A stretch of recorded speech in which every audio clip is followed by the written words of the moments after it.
शिवास आंगन में कीर्तन चल रहा था। कीर्तन होते होते शिवास जी को अंदर से मालिनी देवी के कुछ रुदन की आवाज आने लगी। गुरुदेव बड़े आनंद से कीर्तन करते करते शिवास जी कुछ भीतर की तरफ गए तो देखा कि एकमात्र पुत्र मृत पड़ा हुआ है। श्री मालिनी देवी रोदन कर रही। शिवास जी एकदम भावावेश में आ गए। हे देवी, ये तू क्या कर रही है? आज से, जब से हम साथ रहे हैं, जब से विवाह हुआ है, तेने मेरे प्रत्येक भाव का, प्रत्येक बात का को स्वीकार करके उसका निर्वाह किया है। मैंने भी तेरी प्रसन्नता के लिए हर कार्य को करने का पूर्ण प्रयास किया है। बड़े दिव्य भाव से हम दोनों ने अपने गृहस्थ का निर्वाह किया है।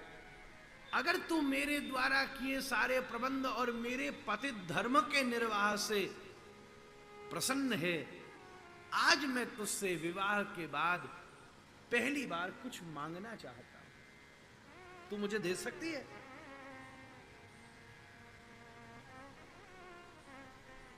अरे थोड़ी देर के लिए इसको ले जाके अंदर कमरे में धरिया, कौन सा फर्क पड़ जाएगा? हम थोड़ी देर बाद रो लेंगे, थोड़ी देर बाद शोक कर लेंगे। अभी इसको पटकिया, क्योंकि नित्य होए जीवन, नित्य होए मरण, किंतु नित्य नित्य होए नहीं गौर ग्रहा गोमन। नित्य जीवन होता है, नित्य मरण होता है, पर आंगन में श्री गौर हरि का संकीर्तन रोज नहीं होता। क्या इसको पटक गया थोड़ी?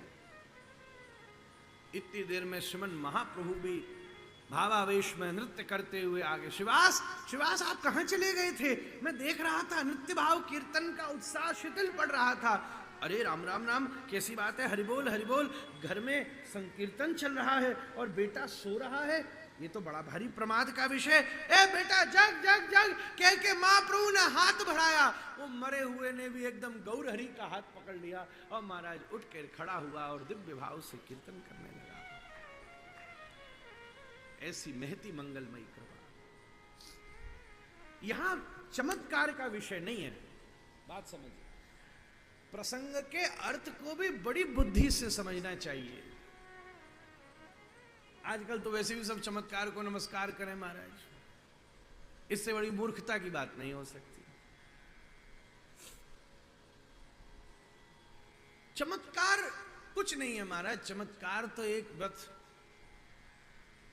कोई वस्तु हमारे अनुभव में नहीं आई हो तो हम उसको चमत्कार समझ लेते हैं, बस इतनी सी बात है। कोई भी चीज ऐसी हो, अब किसी जमाने में कोई नहीं बैठा हो तो आदमी भी सोचता था भैया ये हवाई जहाज कैसे उड़ जाता है, कितना बड़ा चमत्कार। आज कौन सा चमत्कार है? सामान्य सी व्यवस्था है।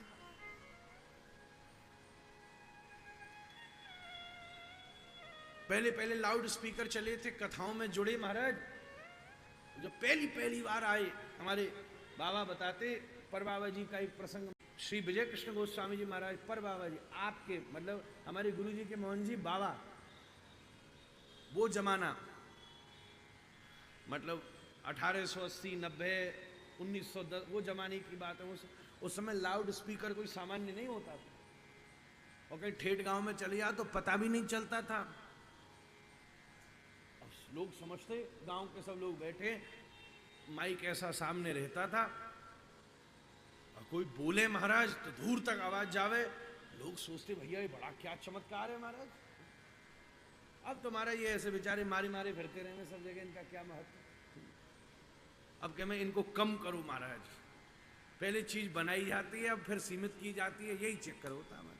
33 कोटि देवता है मोहन जी हमारे पास, फिर भी चैन नहीं है आदमी को। हर 2-4 साल में एक नया देवता पैदा कर देता है।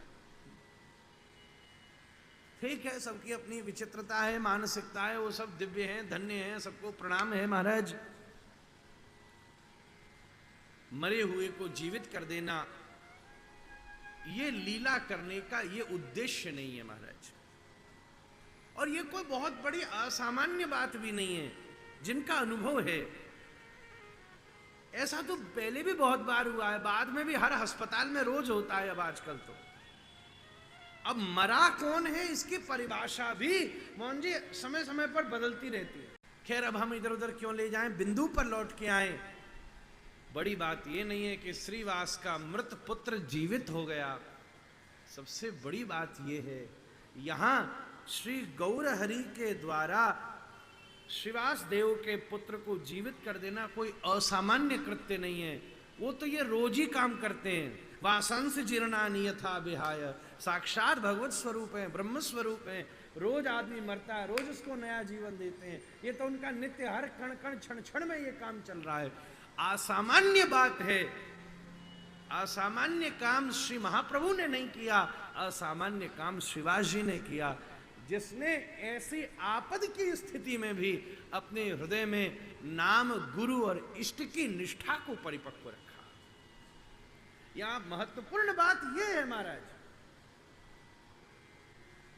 जिसका पुत्र मर गया हो उसके बाद भी वो श्री नाम को महत्व दे दे, ये सबसे बड़ी बात है। भरोसो दृढ़ इन चरणन के, दृढ़ भरोसा अगर हमारे हृदय में है तो सब कुछ अनुकूल ही होगा महाराज। भरोसा ही सबसे बड़ी अनुकूलता है और कुछ नहीं।